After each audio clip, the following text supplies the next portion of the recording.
How much of that, though, in terms of growing up without a father, sometimes not being with your mother, do you lament on and look back and say, damn, I missed something big? Everything.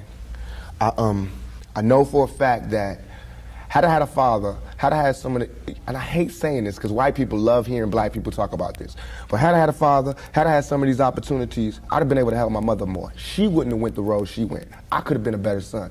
You know what I'm saying? She wouldn't have went that road. It was the absence of my father. You know what I'm saying? I'm dealing with him being daddy not being there. My mother's dealing with him being my man not being there. You know, so many problems in our community that affect everything. So by me not having that, I ain't never want to hear nothing about no kind of relationships between a black man and a black woman. I knew they didn't work. Because as far as I knew, my daddy was the coolest dude out there. And my mama was a Panther. So if they didn't work, it don't work. That's how I felt. You know what I'm saying? And going out there, you know what I'm saying, it's like watching my mother just go through changes and everything. It's like my mother's my partner. She a soldier. You know, she a soldier like I'm a soldier. You know, and I watched the peep the game that she went through. If I would have went the same way my mother went had not she did her route and showed me where it went wrong with her.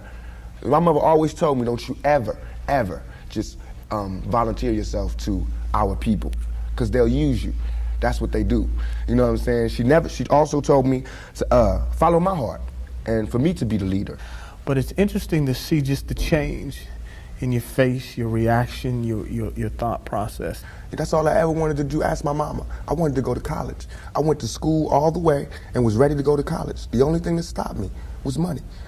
The time all the kids in my school was writing applications to go to college, I didn't have no lights or no electricity. And that ain't my mama's fault. You know what I'm saying? So when I think back to that, I'm not thugging for me. I'm thugging for my family. I pay all the bills. You know what I'm saying? I feed my whole family. Wrong or right, I do. And I can't stop. You know what I'm saying? And if thugging is gonna make me $1 million, because it just got me platinum, then that's what I got to do constantly. And if it makes me feel, because right now, I feel satisfied. I don't feel like I've ever embarrassed myself or my people, you know, in nothing that I've done. And yet and all, I got the whole world fearing me. You know what I'm saying? At 23. Weighing 160 pounds, you know what I'm saying? And I ain't even started. I haven't even wrote my plan out yet, and they scared. I got the vice president know who I am, the president, every cop in every city, you know what I'm saying? And I haven't even started working out a plan.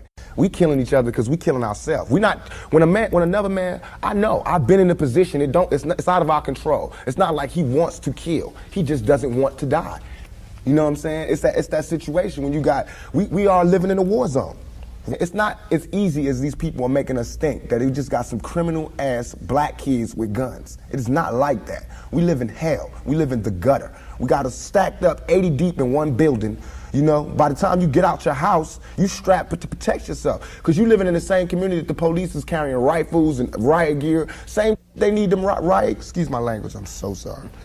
The same reasons they need the riot hat, the riot jacket, the flak jacket, the double vest, the 9mm Glocks with extra bullets, the tear gas, the mace, all that. Who do you think the police is using that against? Dogs? So we fighting the same villains that they fight in the street. But instead of them seeing us fighting villains in the street, we all villains. Is your generation the one that is picking up for where the Panthers left off, saying, all right, enough is enough? The generation before us forgot about the fight. We're picking it back up. Not only forgot about the fight, forgot about us. Yes, and we're picking it back up. But at this level, all we're trying to do is unite. And right now, as a year, we got 1 million people that's listening. Now we can tell them something. Now we can try to get them that way. And we might lose some. We might gain some. But we would never even have that audience had we not said what was real. You know what I'm saying? And the main thing for us to remember is that the same crime element that white people are scared of, black people are scared of. The same crime element that white people fear, we fear. So we defend ourselves from the same crime element that they scared of. You know what I'm saying? While they waiting for legislation to pass and everything, we next door to the killer. We next door to him, you know, because we up in the projects where it's 80 in the building. All them killers that they letting out, they right there in that building. But it's better, just because we black, we get along with the killers or something? We get along with the rapists because we black and we from the same hood? What is that? We need protection too. Finally, I want to ask you about something that someone else asked you in the interview, and I thought the answer was interesting because I think it speaks to you and your generation a lot. Someone said, where do you see Tupac 10 years from now? You said, hey, I just want to be alive. That's real for you. That's so real. I made a metamorphosis. I'm a new person today.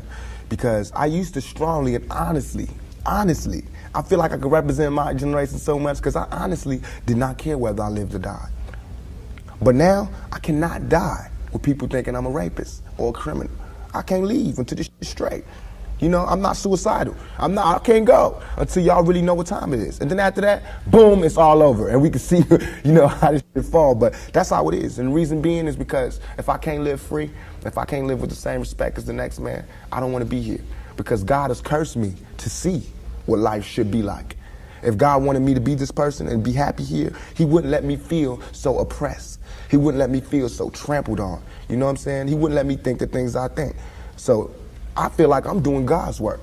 You know what I'm saying? Just because I don't have nothing to pass around for people to put money in the bucket don't mean I ain't doing God's work. I feel like I'm doing God's work. You know what I'm saying? Because these ghetto kids ain't God's children. And I don't see no missionaries coming through there. You know what I'm saying? So I'm doing God's work. While Reverend Jackson do his up in the middle class and he go to the White House and have dinner and pray over the president, I'm up in the hood, you know what I'm saying, doing my work with my folks. And just because I don't live there don't mean I don't go there. I got to go there because I can't hang nowhere else.